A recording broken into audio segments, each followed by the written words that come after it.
Sir VS വിളിക്കുന്നുണ്ടോ?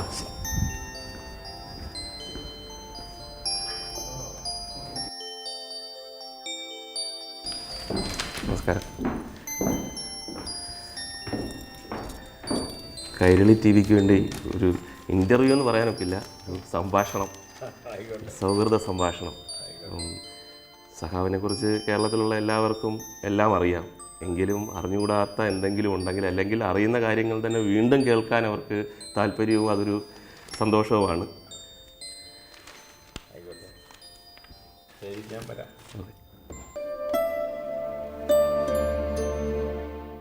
അപ്പോൾ കുട്ടിക്കാലത്തെ കാര്യങ്ങൾ തന്നെ വെച്ച് തുടങ്ങാം. അപ്പോൾ അച്ഛനും അമ്മയായിട്ട് വളരെ ദൃഢമായൊരു ബന്ധമായിരുന്നെന്നും, അച്ഛൻ വാങ്ങിത്തന്ന ഒരു അരിഞ്ഞാണം സ്കൂൾ പഠിക്കുമ്പോൾ ജാതി അടിസ്ഥാനത്തിൽ കളിയാക്കിയ ചില ആൾക്കാരുടെ നേരെ പ്രയോഗിച്ചെന്നും ഒരു ആക്ഷൻ ഹീറോയെ പോലെ പ്രതികരിച്ചെന്നൊക്കെ കേട്ടിട്ടുണ്ട്. ഒരു പക്ഷേ ജീവിതത്തിൽ അതായിരിക്കും, ആ സംഭവമായിരിക്കും ആദ്യമായിട്ട് പ്രതിഷേധവും പ്രതികരണവും ഒക്കെ വന്നത്. അങ്ങനൊരു സംഭവം ഉണ്ടായിട്ടുണ്ട്. അത് എന്താണ് എന്നുള്ളതൊന്ന് വിശദീകരിച്ചേക്കണം. അതിൽ ഞാൻ കളറോട് 4ാം ക്ലാസ്സിൽ പഠിക്കുമ്പോൾ അവിടെ ഉള്ള ക്ഷേത്രത്തിൻ്റെ പരിസരങ്ങൾ വർഗീയവാദികളുടെ ഒരു കേന്ദ്രമാണ്. ഞാൻ വീട്ടിൽ നിന്ന് നടന്ന് തെക്ക് നിന്ന് വടക്കോട്ട് കളറോടെത്തി സ്കൂളിനോട് അടുക്കുമ്പോൾ നീ എല്ലാം എന്തിനാണ് പള്ളിക്കൂടത്തിൽ പോകുന്നത്, അതൊന്നും ഒരു വിശേഷം ഉണ്ടാകുന്നില്ല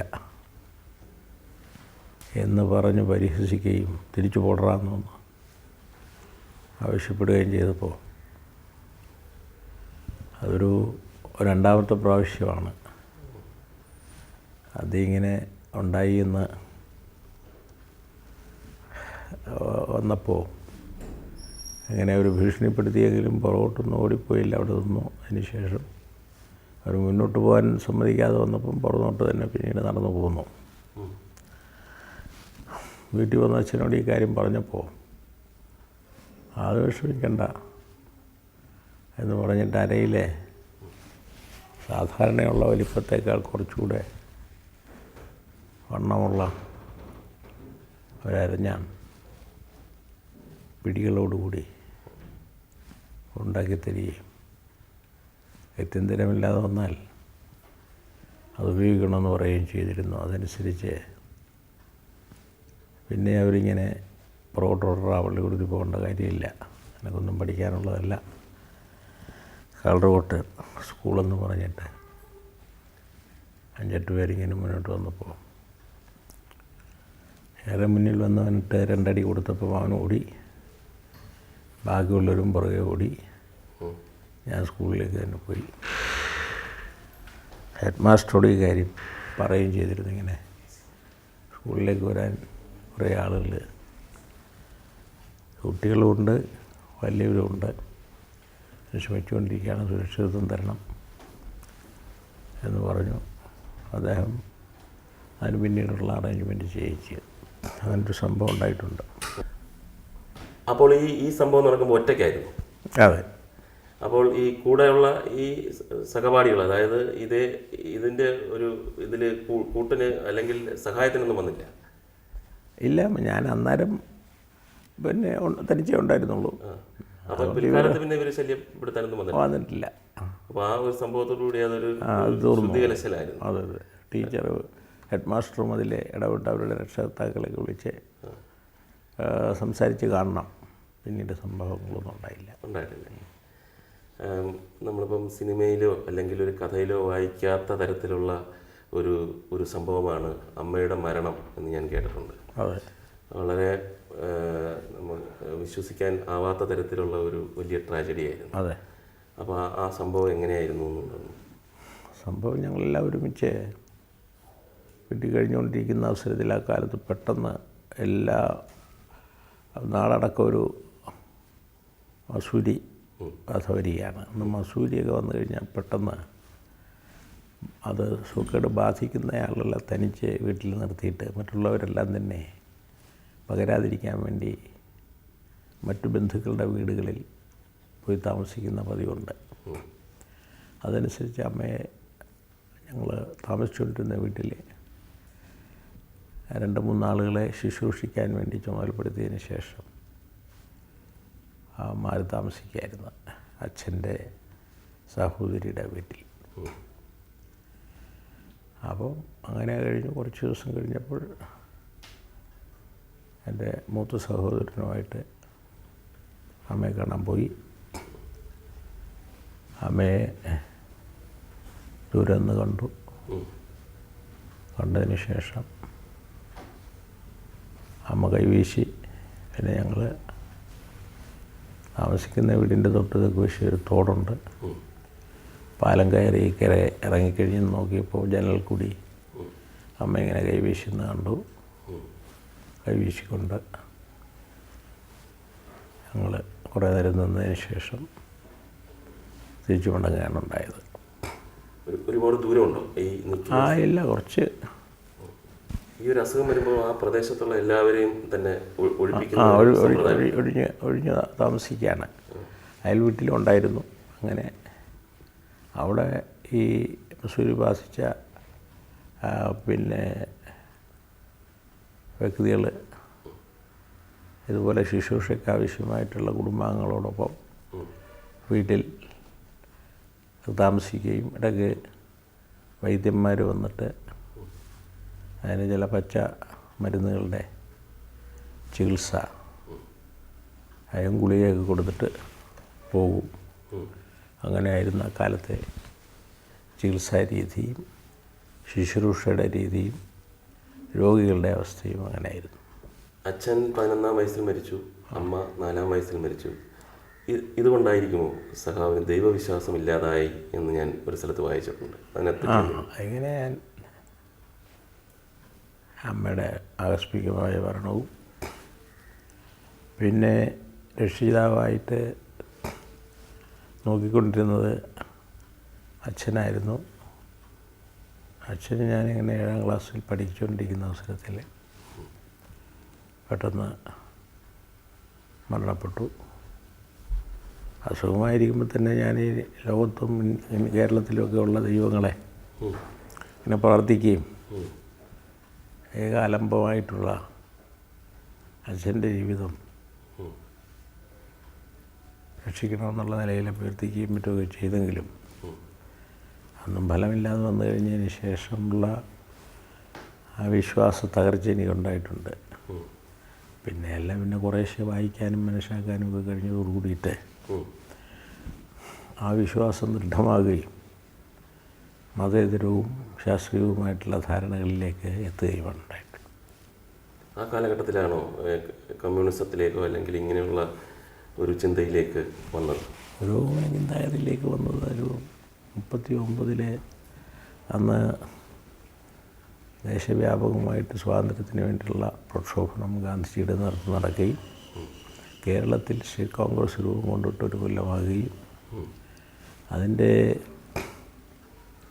പ്രസിഡൻ്റായ കുട്ടനാട് രാമകൃഷ്ണപിള്ള അഡ്വക്കേറ്റ് കെ.എസ്. ജോസഫും എന്നെ വന്ന് കണ്ട് അംഗമായി ചേരണമെന്ന്, കോൺഗ്രസ്സിൽ അംഗമായിട്ട് ചേരണമെന്നുള്ളത് ആവശ്യപ്പെടുകയും അങ്ങനെയെന്ന് ഞാൻ ഈ കോൺഗ്രസിൻ്റെ യോഗങ്ങളിലൊക്കെ തന്നെ മിക്കവാറും പങ്കെടുക്കുകയും പ്രസംഗങ്ങൾ കേൾക്കാൻ പോവുകയൊക്കെ ചെയ്തുകൊണ്ടിരുന്നതുകൊണ്ട് കോൺഗ്രസ്സിനോട് താല്പര്യമുണ്ടെന്നുള്ള നിലയിൽ അവർ വന്നു. ഞാൻ മെമ്പറായിട്ട് ചേർന്നു. അതിനുശേഷം എൻ്റെ ജ്യേഷ്ഠൻ്റെ കടയിൽ ജൗളി മുറിച്ചു കൊടുക്കുന്ന ജോലിയിൽ ഏർപ്പെട്ടുകൊണ്ടിരിക്കുകയാണ്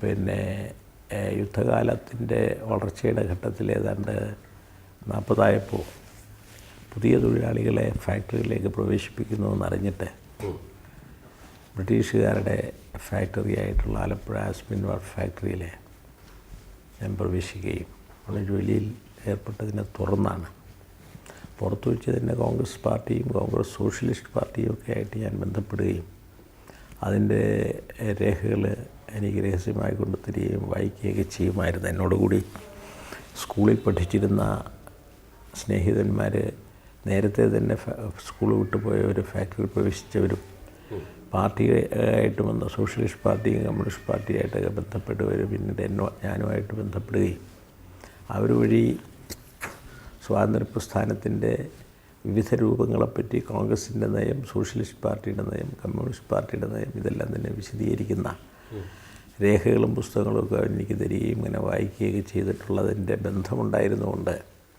അന്ന് പാർട്ടി നിയമവിരുദ്ധമായിരുന്നു.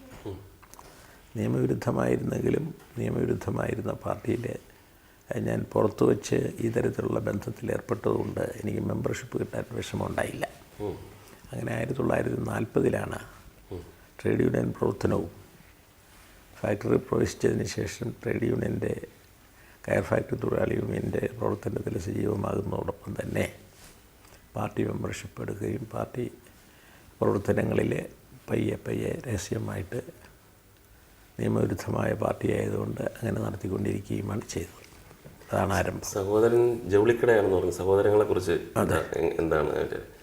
സഹോദരൻ അച്ഛൻ പിന്നെ സഹായിച്ചിട്ട് തുടങ്ങിയിരുന്ന ഒരു പിന്നെ തുണിക്കട, അവിടെ ഈ പിന്നെ ഡബിൾ വേഷ്ടിയും മുണ്ടും അതുപോലെ തന്നെ ഷർട്ടും ബ്ലൗസും അതുമെല്ലാം തന്നെ തയ്ക്കാനുള്ള 3-4 തയ്യക്കാരോട് കൂടിയിട്ട് ജൗളി കച്ചവടം ആലപ്പുഴയിൽ നിന്ന് തുണി വാങ്ങിക്കൊണ്ടുവന്ന് പിന്നെ വിൽപ്പന നടത്തിക്കൊണ്ടിരുന്ന, അത് കളർ റോഡാണ്?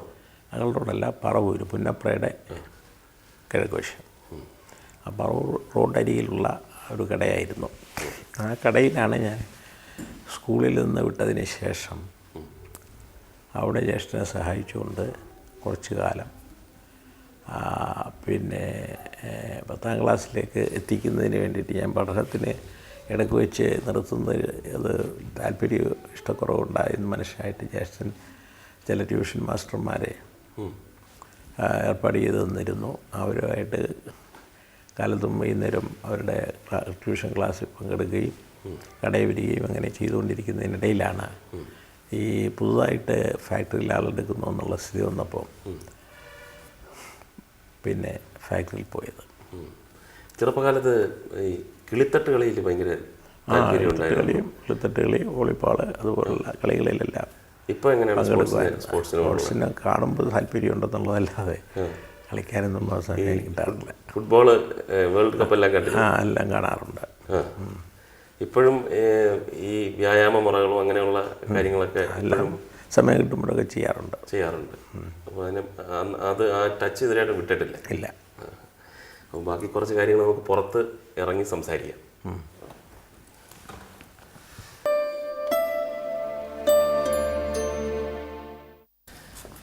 ഒരു ചെയിൻ സ്മോക്കറാണെന്ന് കേട്ടിട്ടുണ്ട്. ആയിരുന്നു. Once upon a time. അത് എങ്ങനെ നിർത്താനുണ്ടായ കാര്യം എന്താണ്? ഞാൻ കുട്ടനാട്ടിലെ കർഷക തൊഴിലാളികളെ സംഘടിപ്പിക്കാൻ പോയപ്പോഴാണ് അവർ തരുന്ന ഭക്ഷണവും മറ്റുമൊക്കെ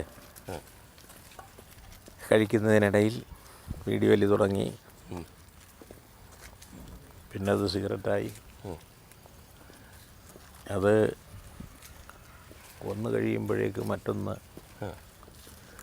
എടുക്കലായി. അത് തുടർച്ചയായി വന്നതിനെ തുടർന്ന് ആസ്മ പിടിപെട്ടു. ആസ്മ പിടിപെട്ട് 1 മാസത്തോളം പനിയും ചുമയുമായിട്ട് കഴിയാനിടയായി. അങ്ങനെ ചികിത്സിക്കുന്നതിനിടയിൽ ഡോക്ടർ ഉപദേശിച്ചു വലിയ നിർത്തിയ തിരക്കിടില്ലാന്ന്. അതിപ്പോൾ എത്ര കൊല്ലമായി? അതൊരു 60-65 കൊല്ലമായി. ഒരു ദിവസം എത്ര സിഗരറ്റ് വരെ വലിച്ചിരുന്നു? ഒരു 10-15 വലിക്കുമായിരുന്നു. 15 സിഗരറ്റ് വരെ ഒരു ദിവസം വലിച്ചിരുന്നു. ഒരുപാട് പോലീസ് മർദ്ദനം ഏറ്റിട്ടുള്ള ആളാണെന്നറിയാം. അപ്പോൾ പാലാ ലോക്കപ്പിൽ വെച്ചിട്ട് മരിച്ചുപോയി എന്നുള്ള ഒരു ന്യൂസ് വരികയും അവിടെ നിന്ന് കോലപ്പൻ എന്ന് പറഞ്ഞൊരു കള്ളൻ അങ്ങേ രക്ഷിച്ച് ആശുപത്രിയിലാക്കിയെന്ന് പറയുന്നു. പിന്നീട് ഈ കോലപ്പനെ കണ്ടിട്ടുണ്ടോ? പിന്നീട് മൊയ്തീനായതിനു ശേഷം കോലപ്പനെ കാണാനിടയായിട്ടില്ല. കോലപ്പനാകട്ടെ ജയിലിൽ നിന്ന് ഒരിക്കലും പുറത്തു വരാൻ കഴിയാത്ത വിധത്തിൽ ഞാനുമായിട്ട് അവിടെ പാലാ ലോക്കപ്പിൽ കഴിയുമ്പോൾ തന്നെ 42 കേസിലെ പ്രതിയാണ്. മോഷണം, ഒരു സ്ഥിരമായിട്ടുള്ള കലയായിട്ട് നടത്തിക്കൊണ്ടിരിക്കുന്നയാളായിരുന്നു. ആ തരത്തിലുള്ള കേസുകളാണ്. അവിടെ ബജറ അന്ന് ഭക്ഷണത്തിന് തന്നുകൊണ്ടിരുന്നതിനെതിരായിട്ട് ലോക്കപ്പിൽ കഴിയുമ്പോൾ ഭക്ഷണം ബഹിഷ്കരിച്ചുകൊണ്ടുള്ളൊരു സമരത്തിന് ഞാനുണ്ടായിരുന്നപ്പോൾ ശ്രമിച്ചതുകൊണ്ട് 5-6 ദിവസം കഴിഞ്ഞ് പട്ടിണി കിടന്നപ്പോൾ ഒരു ഭക്ഷണം മാറ്റാനിടയായി. അത് തടവുകാർക്കാകെ സഹായമായതിനെ തുടർന്ന് തടവുകാർക്കെല്ലാം എന്നോട് പ്രത്യേക സ്നേഹം ഉണ്ടാകുകയും കോലപ്പൻ ഓരോ മർദ്ദനവും കഴിഞ്ഞിട്ട് ലോക്കപ്പിനകത്താക്കുമ്പോൾ അയാൾ അടി കൊണ്ടതിന് ശേഷം പുരട്ടാനും മറ്റുമൊക്കെ വേണ്ടിയിട്ട് എണ്ണ നല്ല ചൂടാക്കി കുപ്പികളിൽ വെച്ചിട്ടുള്ളത് എൻ്റെ ശരീരത്തെ മർദ്ദനം ഏറ്റിട്ടുള്ള സ്ഥലങ്ങളിലെല്ലാം തടവുകയും അങ്ങനൊരു നിരന്തര സൗഹൃദ ബന്ധം അയാളുമായിട്ടുണ്ടായിരുന്നു. ഈ പ്രത്യേക ദിവസം കാലിൽ ക്രൂരമായ മർദ്ദനത്തിന് ശേഷം കാലിൽ ബാനറ്റ് കുത്തി രക്തമെല്ലാം വാർന്നൊലിച്ച് ജയിലിനകത്തും പുറത്തുമായിട്ടൊക്കെ വീണപ്പോൾ അൺകോൺഷ്യസായി അനങ്ങാതായപ്പോഴാണ് അവർ മരിച്ചു കാണുമെന്ന് കരുതി കാട്ടിലേക്ക് കളയാൻ വേണ്ടിയിട്ട് പറഞ്ഞപ്പോൾ ഏമാന്മാരുടെ കൂടെ ഞാനും കൂടെ കയറാം, പിടിക്കുകയും വലിക്കുകയൊക്കെ ചെയ്യണമെങ്കിൽ ഞാനും കൂടെ സഹായിക്കാമെന്നും പറഞ്ഞ അയാൾ ജീപ്പിൽ കയറുകയും കുറേ മുന്നോട്ട് ഓടി കഴിഞ്ഞപ്പോൾ ശ്വാസോച്ഛ്വാസമായി തോന്നുന്നതായി കാണുകയും ഏമാനെ ആശുപത്രിയിൽ കൂടെ ഒന്ന് കൊണ്ടുപോയി നോക്കിയതിന് ശേഷം ഫലമില്ലെങ്കിൽ കാട്ടിക്കളയായിരിക്കും നല്ലതെന്ന് പറഞ്ഞിട്ട് മദ്യപിച്ച് മതോന്മത്തരായിരുന്നവരാണ് പോലീസുകാരെങ്കിലും അവർ അത് കേട്ട് എന്നാൽ പിന്നെ ആശുപത്രിയിലേക്ക് പല ആശുപത്രിയിലേക്ക് കൊണ്ടുപോകാമെന്ന് പറഞ്ഞിട്ട് കൊണ്ടുപോവുകയും അവിടെ ഇറക്കിയതിന് ശേഷം ഡോക്ടർ ഇവരെല്ലാം ഒരുപാട് വെള്ളം പറഞ്ഞിട്ട് അഡ്മിറ്റ് ചെയ്യുകയും അഡ്മിഷന് ശേഷമുള്ള ചികിത്സ തുടങ്ങിയപ്പോൾ പോലീസുകാർ 1-2 പേര് പുറത്തു നിന്നോളൂ, ശുശ്രൂഷയ്ക്ക് വേണ്ടിയിട്ട് ഇവിടെ നഴ്സുമാരും മറ്റുമൊക്കെ ഉണ്ട്, നിങ്ങൾക്ക് കൂടുതലൊന്നും അടുത്ത് നിൽക്കണ്ട എന്ന് പറഞ്ഞപ്പോൾ കോലപ്പനും കൂടെ സാറും ഞാനും ഇങ്ങനെ ആവശ്യം വേണ്ട സാധനങ്ങളൊക്കെ എത്തിക്കാൻ വേണ്ടി നിന്നോളാമെന്ന് പറഞ്ഞിട്ട് അയാളും കൂടെ നിന്നു. ആ പോലീസും അനുവദിച്ചു, ഡോക്ടറും അനുവദിച്ചു. അങ്ങനെ അയാളുടെ ശുശ്രൂഷയും പിന്നീടുണ്ടായി. ഈ പോലീസ് അസോസിയേഷൻ തന്നെ ഒരുപാട് സഖാവിനെ ക്രൂരമായി മർദ്ദിച്ചിട്ടുണ്ടെന്നും അതിൻ്റെ പേരിൽ മാപ്പ് ചോദിക്കുകയും ഉണ്ടായല്ലോ. അതെ. അപ്പോൾ അന്ന് മർദ്ദിച്ച ഏതെങ്കിലും പോലീസുകാരെ പിൽക്കാലത്ത് കാണുകയോ എന്തെങ്കിലും തരത്തിൽ അവരെ ഹെൽപ്പ് ചെയ്യാൻ അങ്ങനെയുള്ള സാഹചര്യം വന്നിട്ടുണ്ടോ? അതിൽ പോലീസുകാരെ പിന്നീട് കാണാനിടയായിട്ടില്ല.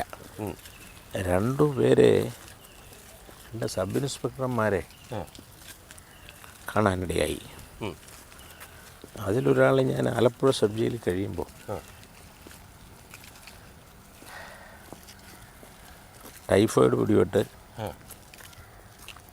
2 മാസത്തെ ചികിത്സയ്ക്ക് ശേഷം വീണ്ടും ജയിലിൽ വന്നപ്പോൾ അവിടെ എമ്മെനും വരികയും ജയിലിലെ മർദ്ദനം അവസാനിപ്പിക്കണമെന്ന് പറഞ്ഞുകൊണ്ട് ഞങ്ങളെല്ലാം കൂടെ ഒരു 12 ദിവസമായിട്ട് നിരാഹാര സമരം നടത്തുകയും നിരാഹാര സമരത്തിൻ്റെ ഇടയിൽ ഒത്തുതീർപ്പുണ്ടായി.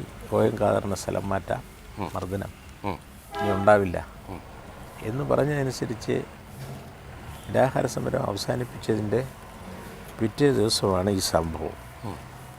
അപ്പോൾ അതിനെ പോലീസുകാരും ഖാദറും വ്യാഖ്യാനിച്ചത് കമ്മ്യൂണിസ്റ്റുകാരല്ലേ, അയാൾ പോകുന്നതിനുള്ള സന്തോഷം കൊണ്ട് അയാളെ കളിയാക്കാൻ വേണ്ടിയിട്ട് കൂവിയതാണ് എന്നെടുത്തിട്ട് മുറികൾ ഓരോന്നും തുറന്നിട്ട് ഉള്ള തടവുകാരെ ആകെ റിസർവ് ക്യാമ്പിൽ നിന്ന് പോലീസുകാർ വന്ന് അടി തുടങ്ങി.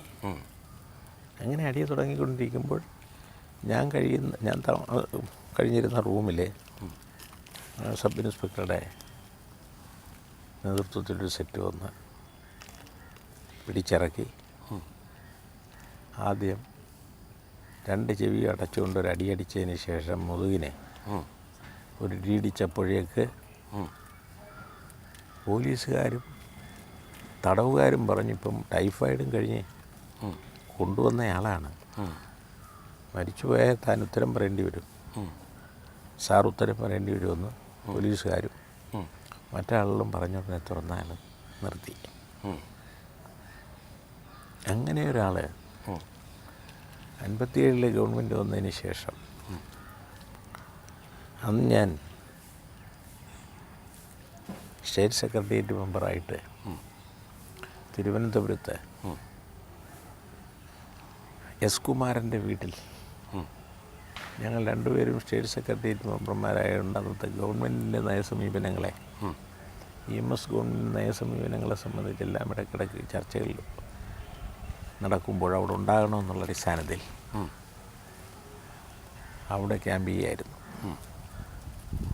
അപ്പം ഞാൻ താമസിക്കുന്ന സ്ഥലത്ത് കാലത്തെ പത്രം വായിച്ചുകൊണ്ടിരിക്കുമ്പോൾ പാർട്ടിയുടെ സ്റ്റേറ്റ് നേതാവും കോട്ടയം ജില്ലാ കമ്മിറ്റി സെക്രട്ടറിയുമായ CS ഗോപാലപിള്ളയുടെ കത്തുമായിട്ട് ഇയാൾ കയറി വരുന്നു. ഒരു പ്രൊമോഷൻ്റെ ആണ് ആവശ്യം. എന്നെ കണ്ട് ചിരിച്ചു, എനിക്ക് ചിരി വന്നില്ല. ഉടനെ അയാൾ ലഭ്യനായി. അല്ല, കണ്ടപ്പോൾ മനസ്സിലായല്ലോ.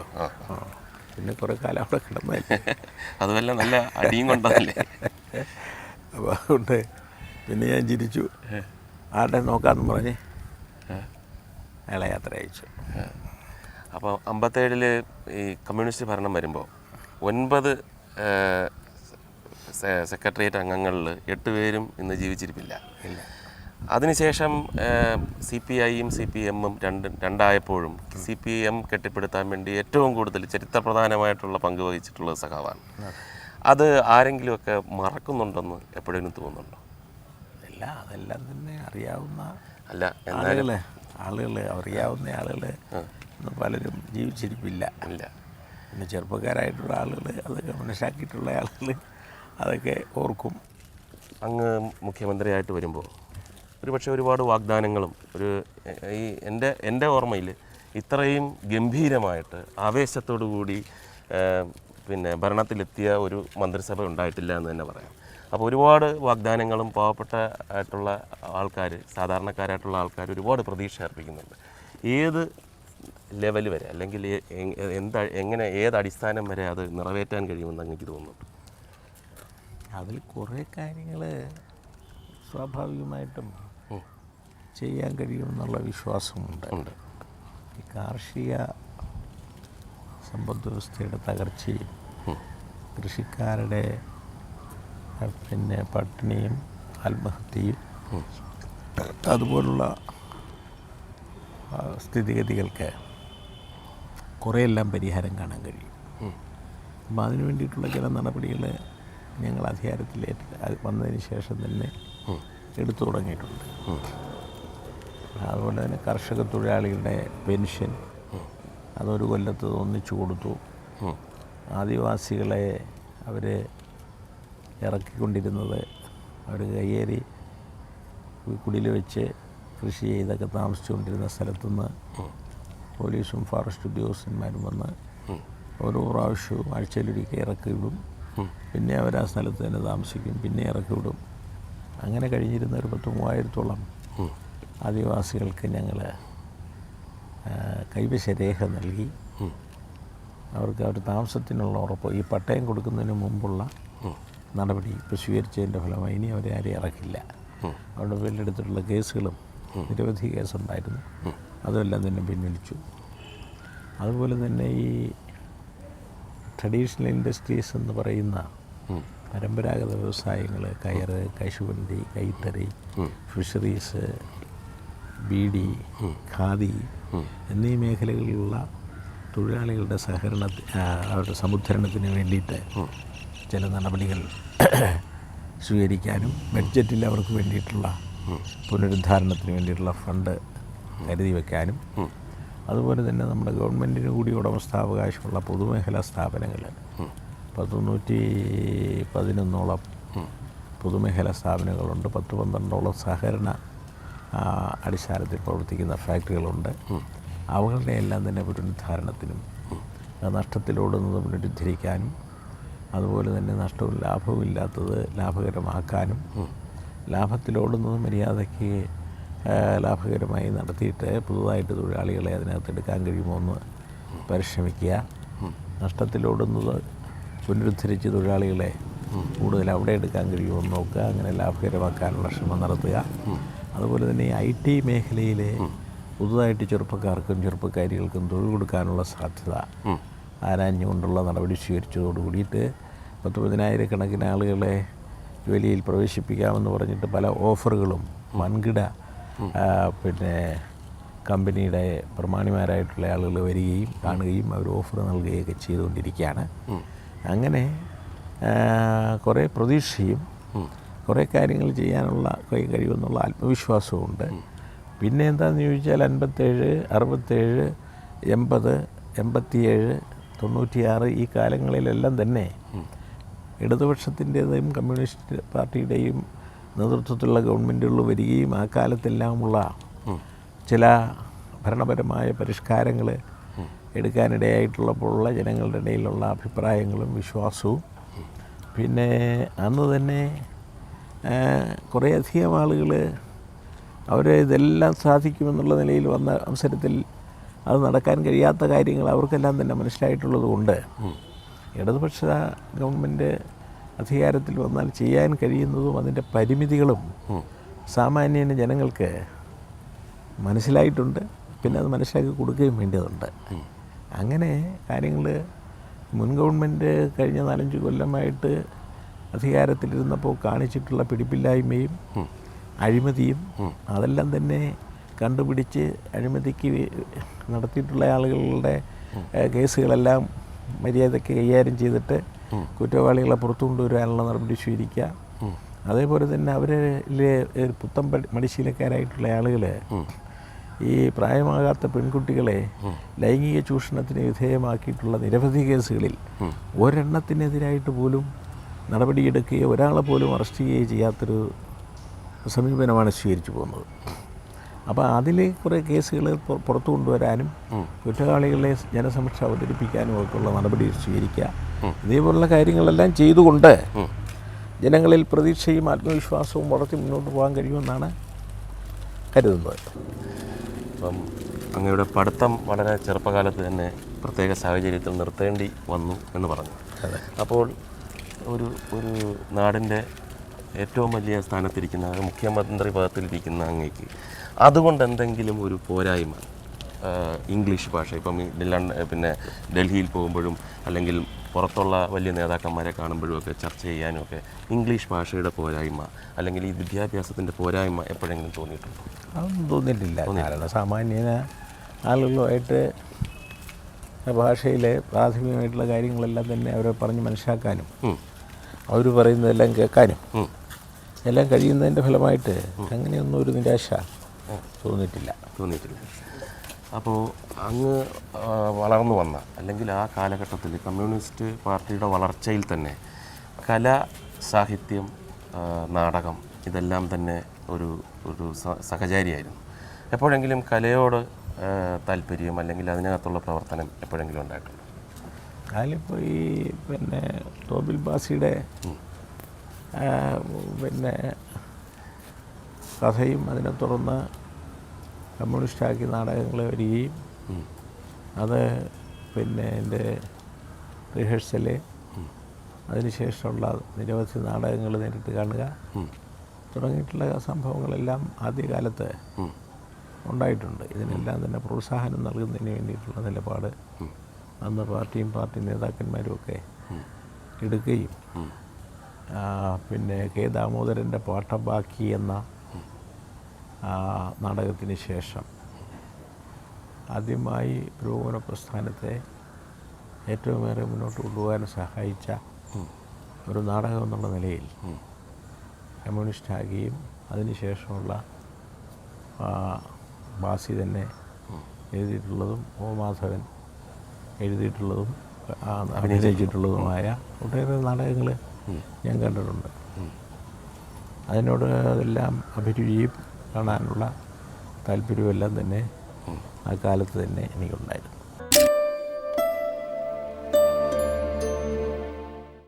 പേര് എന്താണ്? വസുമതി അച്യുതാനന്ദൻ. വസുമതി അച്യുതാനന്ദൻ. അപ്പോൾ എന്തെങ്കിലും ജോലി ചെയ്യുന്നുണ്ട്?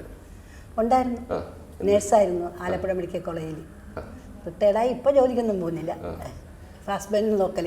അപ്പോൾ സഖാവിൻ്റെ ഈ ആരോഗ്യത്തിൻ്റെ രഹസ്യം മുഴുക്കെ പിന്നെ വസുമതി മാഡത്തിൻ്റെ കെയർ ആയിരിക്കും എന്ന് നമുക്ക് വിശ്വസിക്കാം. കുറച്ചൊക്കെ പിന്നെ പ്രത്യേക നിഷ്കർഷമല്ലോ ഉണ്ടോ ഭക്ഷണത്തിന്? ഭക്ഷണത്തിന് ഭയങ്കര ചിട്ടയോടെ സഖാവ് കഴിക്കുന്നതല്ല. അതെല്ലാം ഡോക്ടറുടെ ഒരു നിർദ്ദേശപ്രകാരമാണോ അതോ? ഡോക്ടർ മാത്രമല്ല, നേരത്തെ മുതലേ അങ്ങനെ ഒരു ചിട്ടയിലാണ്. ചിട്ടയിലാണ്. പിന്നെ ഡോക്ടർമാർ പറയുന്നതല്ല അപ്പടി അനുസരിക്കുകയും ചെയ്യും. ശരി. മരുന്ന് മാത്രമേ കഴിക്കാൻ പ്രയാസമുള്ളൂ, മെഡിസിൻ കഴിക്കത്തില്ല, അതിഷ്ടമല്ല. പക്ഷെ മറ്റു കാര്യങ്ങളൊക്കെ ഡോക്ടർ പറയുന്നത് അനുസരിക്കും. പിന്നെ എവിടെയാണ് നാട്? ആലപ്പുഴ ജില്ലയിലെ കുറ്റിത്തോടെന്ന് പറയും. സഖാവിന്റെ വീടിന്റെ അടുത്ത്? അല്ലല്ല, കുറേ അകലെയാ. നിങ്ങളുടെ കല്യാണം അറേഞ്ച്ഡ് മാരേജ് ആയിരുന്നു? പാർട്ടി അറിഞ്ഞുള്ള കല്യാണമാണ്. നേരത്തെ പാർട്ടിയിൽ പ്രവർത്തിക്കുന്നുണ്ടായിരുന്നു? മഹിളാ പ്രവർത്തകയായിരുന്നു ആദ്യകാലത്ത്. അന്ന് മുതൽ തന്നെ അറിയാം? സഖാവ് പ്രസംഗിക്കാനൊക്കെ വരുമ്പോൾ കേൾക്കുമല്ലോ, അങ്ങനെ അറിയാം. അല്ല, കല്യാണത്തിന് മുമ്പ് ഒരു ശുപാർശയുമായിട്ട് സഖാവിന്റെ അടുത്ത് ചെന്നിരുന്നു. അത് ഏത് സഖാവിന്റെ കൂടെയാണ് പോയത്? അത് ലില്ലി സഖാവ് ലില്ലിയുടെ കൂടെ മഹിളാ പ്രവർത്തകയായിരുന്നു. അപ്പം അന്നത്തെ ആ സംഭവം എന്തായിരുന്നു, എങ്ങനെയാണ്? അന്ന് ഞാൻ മഹിളാ പ്രവർത്തകയായിട്ട് വർക്ക് ചെയ്തുകൊണ്ടിരുന്നപ്പോഴേ SSLC പാസ്സായി കഴിഞ്ഞു. പ്രവർത്തിച്ചുകൊണ്ടിരുന്നപ്പം സാമ്പത്തികമായിട്ടുള്ള ഫാമിലി അല്ല, വളരെ പാവപ്പെട്ട കുടുംബത്തിലായിരുന്നു ഞാൻ ജനിച്ചത്. അപ്പം അവർ പറഞ്ഞു ഒരു ജോലി കൂടി ഉണ്ടെങ്കിൽ സഖാവിന് നല്ലപോലെ പ്രവർത്തിക്കാൻ പറ്റും എന്നൊക്കെ പറഞ്ഞപ്പോഴേ പിന്നെ അപ്പോൾ പാർട്ടി സെക്രട്ടറി ഒക്കെ ആയിരുന്നു സഖാവ് എനിക്ക് തോന്നുന്നത്. അപ്പോൾ അവിടെ പോയി സഖാവിനോട് സംസാരിക്കാമെന്നും പറഞ്ഞിട്ടാണ് കൊണ്ടുപോയത്. കൊണ്ടുപോയി കഴിഞ്ഞപ്പോൾ സഖാവ് ആദ്യം പരിചയമൊന്നുമില്ല എനിക്കപ്പോഴൊന്നും. അപ്പം ഈ ലില്ലി സഖാവ് തന്നെയാണ് പോയി സംസാരിച്ചത്. നമ്മളൊരു മഹിളാ പ്രവർത്തക വന്നിട്ടുണ്ട്, ഒരു സ്കൂളിലെ ഒരു വേക്കൻസിയെ പറ്റി സംസാരിക്കാനാണ് സഖാവിന് ചെയ്തു കൊടുക്കണമെന്ന് പറഞ്ഞു. അതെല്ലാം കേട്ടിട്ട് സഖാവൊന്ന് മൂളി, ഇത്രയേ ഉള്ളൂ. അതൊന്നുമില്ല, വെറുതെ മൂളിയതേ ഉള്ളൂ. അങ്ങനെ ഞങ്ങൾ ഇങ്ങനെ പറഞ്ഞ് സംസാരിച്ച് പോന്നു, അത്രയേ ഉള്ളൂ. കിട്ടിയില്ല ആ ജോലിയൊന്നും കിട്ടിയൊന്നുമില്ല. അങ്ങനെ ശുപാർശ സഖാവ് തരാറില്ല, ആർക്കൊന്നും അങ്ങനെ ചെയ്തിട്ടുമില്ല, ഇത് തോന്നണേ. അപ്പോൾ അതിനുശേഷം പിന്നെ എങ്ങനെയാണ് ജോലി കിട്ടിയത്? ഞാൻ അത് അവിടെ ഹാൻഡിക്രാഫ്റ്റിൻ്റെ ഒരു പ്രവർത്തകയായിട്ട് അവിടെ ഈ വനിതാ സമാജത്തിനുണ്ടായിരുന്നു. ഞങ്ങളുടെ അവിടെ കോടന്തുരത്തിൻ്റെ പഞ്ചായത്തിൻ്റെ വക. അതിലൊരു നല്ല ബെസ്റ്റ് വനിതാ സമാജമായിട്ട് എൻ്റെ സമാജം തിരഞ്ഞെടുത്ത് ഞാൻ സെക്രട്ടറി ആയിരുന്നു അവിടുത്തെ. അപ്പം പിന്നെ NES ബ്ലോക്ക് എന്നെ പിന്നെ ഹാൻഡിക്രാഫ്റ്റ് ഇൻസ്ട്രക്ടറിൻ്റെ കോഴ്സിന് വിട്ടായിരുന്നു, സോഷ്യൽ വർക്കേഴ്സിൻ്റെ. അങ്ങനെ ഹൈദരാബാദിൽ പോയി അവിടെ അതിൻ്റെ ഒരു 1 ഇയർ കോഴ്സ് എടുത്തു, ഹാൻഡിക്രാഫ്റ്റ് ഇൻസ്ട്രക്ടറുടെ കോഴ്സ് എടുത്ത് കഴിഞ്ഞാൽ അവിടെ വെച്ചാണ് എനിക്ക് ഒരു പനി വന്നു കഴിഞ്ഞപ്പം ഹോസ്പിറ്റലിൽ പോയി. സെക്കൻഡറാബാദ് ആശുപത്രിയിൽ പോയായിരുന്നു. അവിടെ വെച്ച് ഇങ്ങനെ നേഴ്സുമാരെല്ലാം കണ്ടപ്പോൾ എനിക്കത് ഒരു താല്പര്യം തോന്നി. അങ്ങനെ ആപ്ലിക്കേഷൻ അയച്ചിട്ടാണ് നേഴ്സിങ്ങിന് പോയത്. ശുപാർശയൊന്നും ഉണ്ടായി, നഴ്സിംഗും പാസ്സായി, ജോലിയും കിട്ടി. മകൻ ആണ്. പേരെന്താണ്?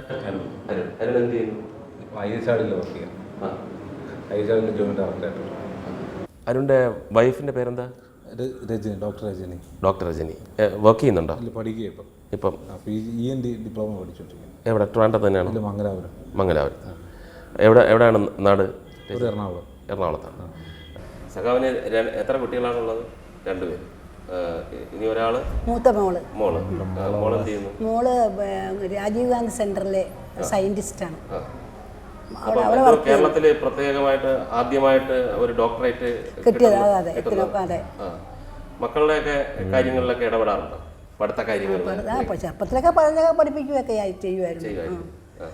സമയം കിട്ടുമ്പോഴൊക്കെ പരിപാടിക്കൊക്കെ പോയിട്ട് വന്നിട്ട് ഇവിടെ ചെക്ക് ചെയ്യുമായിരുന്നു, അങ്ങനെയൊക്കെ ലാംഗ്വേജൊക്കെ എങ്ങനെയുണ്ട്, ഹാൻഡ് റൈറ്റിംഗ് എങ്ങനെയുണ്ട്, അങ്ങനെയൊക്കെ ചെയ്യുമായിരുന്നു.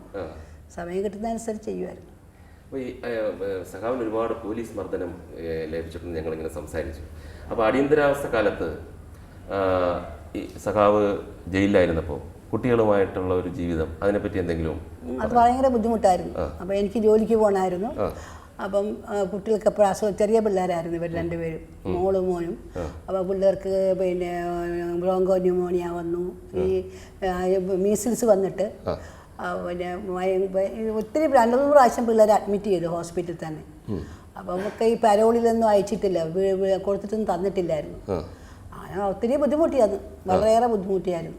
ജോലിക്ക് പോകണം, കുട്ടികളുടെ കാര്യം നോക്കണം, പിള്ളേരുടെ അസുഖം ഒക്കെ അന്ന് ഒത്തിരി കഷ്ടപ്പെട്ടായിരുന്നു. അപ്പോഴൊക്കെ പിന്നെ ഈ ഇങ്ങനെ സഖാവിനെ വിവാഹം കഴിച്ചത് എന്തെങ്കിലും ഒരു നിരാശയോ വിഷമോ തോന്നിയോ? അത് തോന്നിയില്ല, കാരണം പാർട്ടിയായിട്ടൊക്കെ നേരത്തെ അറിയാവുന്ന കാരണം അതിനകത്തൊക്കെ ഒരു സന്തോഷമാണ്. പാർട്ടിയായൊക്കെ നേരത്തെ തന്നെ പാർട്ടിയായിട്ട് ബന്ധമുണ്ടായിരുന്നല്ലോ. എവിടെ വെച്ചായിരുന്നു വിവാഹം?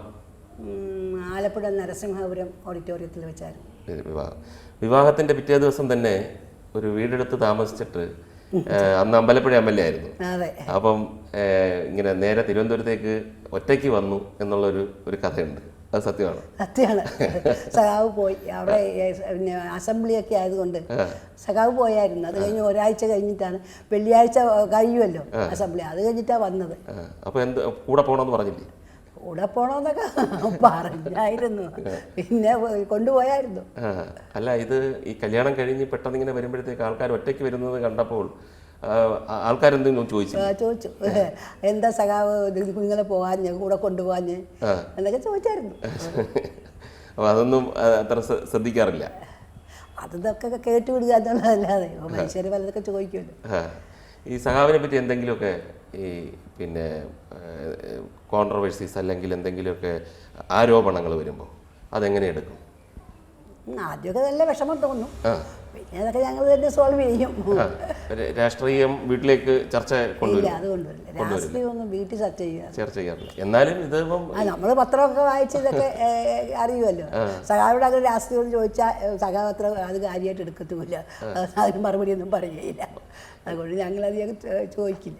അപ്പോൾ എന്തായാലും രാഷ്ട്രീയ രംഗത്ത് ഒരുപാട് വിഷമങ്ങൾ ഉണ്ടായിട്ടുള്ള എന്തെങ്കിലും സംഭവങ്ങൾ ഓർമ്മയിലുണ്ടോ? ഈ സാധാരണ ഇതിൽ നിന്നും കുറച്ച് ഓർമ്മയ്ക്കത്തക്ക രീതിയിൽ എന്തെങ്കിലും ഒരു ഇഷ്യൂ? അടിയന്തരാവസ്ഥ തന്നെ പ്രധാനപ്പെട്ട കാര്യം, അതിന് വലിയ പ്രശ്നം ഉണ്ടായില്ല. അല്ല, ഞാൻ ചോദിച്ചത് ഈ ആരോപണങ്ങൾ വരുമ്പോൾ. ആരോപണങ്ങൾ നിങ്ങൾ പത്രത്തിൽ വായിച്ചില്ലേ? അതൊക്കെ തന്നെ ഞങ്ങൾ വീട്ടിൽ എങ്ങനെയാ അത് എടുക്കുന്നു എന്നുള്ളത്? വീട്ടിൽ ഇത് എങ്ങനെയാ എടുക്കുന്നത്, ഞങ്ങൾ അങ്ങനെ വായിച്ച് മനസ്സിലാക്കി വിഷമിച്ച് കുറച്ച് നേരം അത്ര തന്നെ. അല്ല പിന്നെ അതേപ്പറ്റി എന്ത് ചെയ്യാനൊക്കെ ഞങ്ങൾക്ക് വീട്ടിലിരിക്കുന്നവർ അതേപ്പറ്റി പിന്നെ എന്താ ആലോചിക്കാം. ഈ ഒരുപാട് സഹാക്കളുമായിട്ട് വളരെ ആത്മബന്ധമുള്ള ഒരു ആളാണെന്ന് കേട്ടിട്ടുണ്ട്. അപ്പോൾ അങ്ങനെ എന്തെങ്കിലും ഏറ്റവും അടുത്ത സഹാക്കളെ അല്ലെങ്കിൽ ഏറ്റവും അടുത്ത നേതാക്കന്മാരെ പറ്റി എന്തെങ്കിലും ഓർമ്മകളുണ്ടോ സഖാവ്? അടുത്ത നേതാക്കളെ പറ്റി എല്ലാം ഒരുപാട് ഓർമ്മകളുണ്ട്. അടുത്ത നേതാക്കളിൽ ഒരാളാണ് AK ഗോപാലൻ, EMS. അതുപോലെ തന്നെ P സുന്ദരയ്യ, ബസു പൊന്നയ്യ, ജ്യോതിബാസു, ഇതുപോലുള്ള നേതാക്കന്മാരും അതുപോലെ തന്നെ MN, PT Punnoose, K Damodaran, Unniraja, NA Balaram, അതുപോലുള്ള നേതാക്കന്മാരും പിന്നെ ഇടതുപക്ഷ പ്രസ്ഥാനത്തിൻ്റെ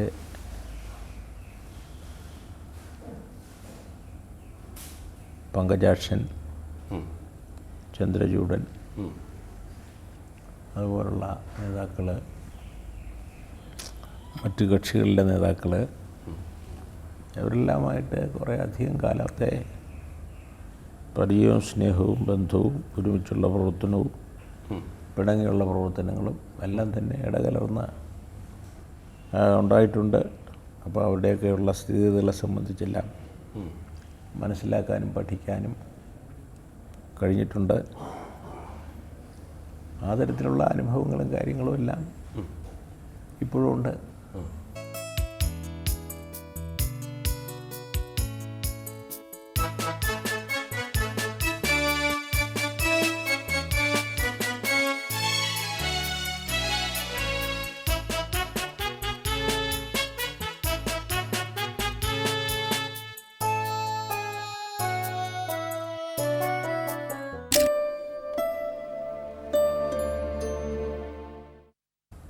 ഈ കമ്മ്യൂണിസ്റ്റ് പാർട്ടി വിഭജിച്ചപ്പോൾ ഒരുപാട് കൂടെയുള്ള വലിയ നേതാക്കന്മാരും വളരെ അടുത്ത നേതാക്കന്മാരുമൊക്കെ രണ്ട് ചേരിയിലായിരുന്നു. അതെങ്ങനെ നോക്കിക്കാണുന്നു? അന്ന് ഉള്ള മാനസികാവസ്ഥ എന്തായിരുന്നു?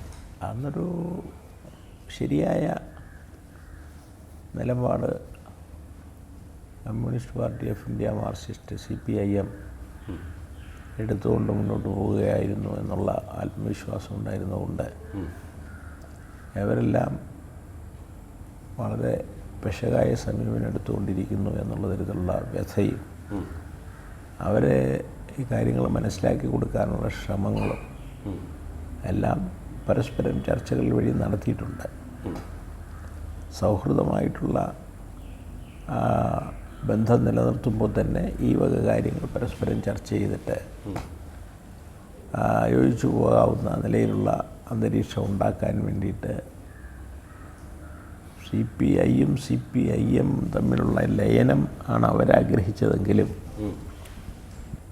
അത് രാഷ്ട്രീയവും ആശയപരവുമായ കാര്യങ്ങളിലുള്ള പരസ്പര ധാരണ വരാൻ വിഷമമായതുകൊണ്ട് ഇടതുപക്ഷ പ്രസ്ഥാനങ്ങൾ എന്നുള്ള തരത്തിൽ ഭരണകക്ഷിയായിട്ടുള്ള കോൺഗ്രസിനെയും UDFനെയൊക്കെ നേരിടാൻ വേണ്ടിയിട്ട് ഐക്യത്തോടുകൂടി പോവുക എന്നുള്ള പരസ്പര ധാരണയോട് കൂടിയിട്ട് എത്തിയിട്ട് ആ തരത്തിലുള്ള മുന്നണി രൂപവൽക്കരിച്ചുകൊണ്ട് വളരെ മുമ്പേ മുതൽ തന്നെ പ്രവർത്തിച്ച് ഇപ്പോഴും അടിസ്ഥാനത്തിലുള്ള പ്രവർത്തനം നടത്തിക്കൊണ്ടിരിക്കുന്നതുകൊണ്ട് മറ്റു തരത്തിലേറെ വിഷമകരമായിട്ടുള്ള സ്ഥിതി ഇപ്പോൾ തോന്നാറില്ല. അരുണിന് രാഷ്ട്രീയമുണ്ടോ? രാഷ്ട്രീയ പ്രവർത്തനങ്ങൾ സജീവമായിട്ടില്ല. അപ്പോൾ സഖാവിനെ പറ്റി പറയുമ്പോൾ നമ്മുടെ കേരളത്തിലുള്ള കൊച്ചുകുട്ടികൾ വരെ ഒരു സംസാര ശൈലി, ആ ഒരു നീട്ടലും കുറുക്കലും ഒക്കെ ഉള്ള ഒരു സംസാര ശൈലിയെ പറ്റിയാണ് നമുക്ക് ആദ്യം മനസ്സിൽ വരുന്നത്. എങ്ങനെയാണിത് കിട്ടിയത്? സംസാര ശൈലി ഞാൻ പറഞ്ഞല്ലോ, 43-44 മുതലേ കുട്ടനാട്ടിൽ കർഷക തൊഴിലാളികളെ സംഘടിപ്പിക്കാൻ പോകുമ്പോൾ അവരുമായിട്ട് ഒറ്റയ്ക്കൊറ്റയ്ക്ക് സംസാരിച്ച് അവരുടെ സംഘടനയിലേക്ക് ആകർഷിക്കാനുള്ള ശ്രമം നടത്തുന്നതിനിടയിൽ തന്നെ ചില യോഗങ്ങൾ, കുടുംബയോഗങ്ങൾ, ചെറിയ യോഗങ്ങളൊക്കെ നടത്തുമ്പോൾ ഒരു യോഗത്തിന് വന്നാലും വീട്ടുകാര്യങ്ങളിങ്ങനെ അവർ തമ്മിൽ സംസാരിച്ചുകൊണ്ടിരിക്കും. പറയുന്നതിനേക്കാൾ ശ്രദ്ധ അവർക്ക് അതിലാണ്. അപ്പോൾ പറയുന്ന കാര്യങ്ങളിലേക്ക് അവരെ ആകർഷിക്കാൻ വേണ്ടിയിട്ട് കുറച്ച് ശബ്ദം ഉയർത്തിപ്പറഞ്ഞും പല രീതിയിലുള്ള ആക്ഷൻസ് നടത്തിയും എല്ലാം കുറേ കഴിയുമ്പോൾ അവർ സംസാരത്തിൽ ശ്രദ്ധ അയക്കുന്നതായിട്ട് വരും. അങ്ങനെയുള്ളതിലുള്ള കാര്യങ്ങൾ ഇങ്ങനെ സംസാരിച്ചിട്ടാണ് ചിലപ്പോൾ ചില കാര്യങ്ങളൊക്കെ, ചില കവിതകൾ ചൊല്ലി അതിൻ്റെ വിശദീകരണങ്ങൾ നടത്തുമ്പോഴും ചില ഉപമകൾ ഉദ്ധരിച്ചതിന് ശേഷം അതിൻ്റെ കാര്യങ്ങൾ വിശദീകരിക്കുമ്പോഴും എല്ലാം തന്നെ നീട്ടിയും കുറുകയും എല്ലാം തന്നെ ഇങ്ങനെ വന്ന് പിന്നെ കുറേ കാലം അത് ഉണ്ടായി. പിന്നെ ക്രമേണ അതങ്ങനെ കുറഞ്ഞ് കുട്ടനാട്ടിൽ നിന്ന് ഞാൻ പോന്നു. അതിനുശേഷം ആലപ്പുഴ കേന്ദ്രീകരിച്ചുള്ള പ്രവർത്തനങ്ങളായി, പിന്നെ തിരുവനന്തപുരം കേന്ദ്രീകരിച്ചുള്ള പ്രവർത്തനങ്ങളായി. അതൊക്കെയോടുകൂടി അതെല്ലാം തേഞ്ഞു മാഞ്ഞിപ്പോൾ ഒരു സാധാരണ സംസാരത്തിൻ്റെ അല്ല, ഇത് ഈ TV-യിലൊക്കെ മിമിക്രിക്കാർ അനുകരിക്കുന്നത് കാണുമ്പോൾ സഖാവിന് എന്ത് തോന്നുന്നു? അതെനിക്കൊരു തമാശയായിട്ടേ തോന്നുന്നുള്ളൂ. കാരണം എന്താണെന്ന് വെച്ചാൽ അതൊരു കലയാണല്ലോ. അപ്പോൾ ആ കല ഒരു തരത്തിൽ അവർ പഠിച്ച് പ്രദർശിപ്പിക്കുന്നതില്ലേ, അവരോട് ദേഷ്യപ്പെടാൻ അവരതിൽ ചിത്രകാരൻ എഴുതുമ്പോഴും പത്രപ്രവർത്തകർ ലേഖനങ്ങളും കവിതകളും കഥകളുമൊക്കെ എഴുതുമ്പോഴും ലേഖനങ്ങൾ എഴുതുമ്പോഴും ഒക്കെയുള്ള അതിനോടുള്ള ഒരു താല്പര്യവും അഭിരുചിയും പോലെ തന്നെ മറ്റൊന്നായിട്ട് ഇത് ഞാൻ കാണുന്നുണ്ട്. എങ്ങനെ കാണുന്നുണ്ടോ? TV-യിലൊക്കെ കാണുമ്പോഴത്തേക്ക് കുടുംബാംഗങ്ങളുമായിട്ടൊക്കെ ഇരിക്കുമ്പോൾ എപ്പോഴും ദേഷ്യം തോന്നും. ഇവർ കുറച്ച് കുഴപ്പമുണ്ടാക്കുന്ന തരത്തിലും സംസാരിക്കുമല്ലോ, കുറച്ച് ഓവറാക്കിയിട്ട്. അപ്പോഴൊക്കെ ചിരിച്ച് എടുക്കത്തേ ഉള്ളൂ. അരുണും അങ്ങനെ തന്നെ എടുക്കുന്നത്. അല്ല, ഇപ്പോൾ സിനിമാ നടന്മാരെ അനുകരിക്കുക, അല്ലെങ്കിൽ സിനിമാ നടന്മാരെ ഇങ്ങനെ ആരാധ്യ പുരുഷന്മാരെ ആക്കി വെക്കുക, അവരുടെ പിന്നെ രീതി പിന്നെ അനുകരിക്കുക എന്നൊക്കെ നമ്മൾ കണ്ടിട്ടുണ്ട്. ഇപ്പോൾ ആദ്യമായിട്ടാണെന്ന് തോന്നുന്നു കേരളത്തിലെ ഒരു രാഷ്ട്രീയ നേതാവിന് ഇങ്ങനെ ഇവിടെ VS എന്ന് എഴുതി വെക്കുക, പിന്നെ അങ്ങനെ ഒരു യുവാക്കളുടെ ഒരു സംഭവം മുന്നോട്ട് വന്നു. ശരിക്കും പറഞ്ഞാൽ സിനിമയിൽ മാത്രമേ കണ്ടിട്ടുള്ളൂ, സിനിമയിലും പാട്ട് രംഗത്തൊക്കെ കണ്ടിട്ടുള്ളൂ. അതിനെ സഖാവ് എങ്ങനെ കാണുന്നു? അതിപ്പോൾ ഈ ഒരു രാഷ്ട്രീയ പ്രവർത്തനത്തിൻ്റെ ഘട്ടത്തിൽ ചില വിവാദങ്ങളുണ്ടാവുകയും വിവാദങ്ങളിൽ പിന്നീട് എൻ്റെ നിലപാട് ചെറുപ്പക്കാർക്കെല്ലാം തന്നെ പിന്നെ താല്പര്യം തോന്നുകയൊക്കെ ചെയ്തതിൻ്റെ ഫലമായിട്ട് അവരങ്ങനെ ഒരു അനുകരണം നടത്തുന്നതായിട്ടാണ് എനിക്ക് തോന്നിയിട്ടുള്ളത്. സഖാവ് ചായ കഴിക്കില്ലേ? ചായ കഴിക്കാറില്ല.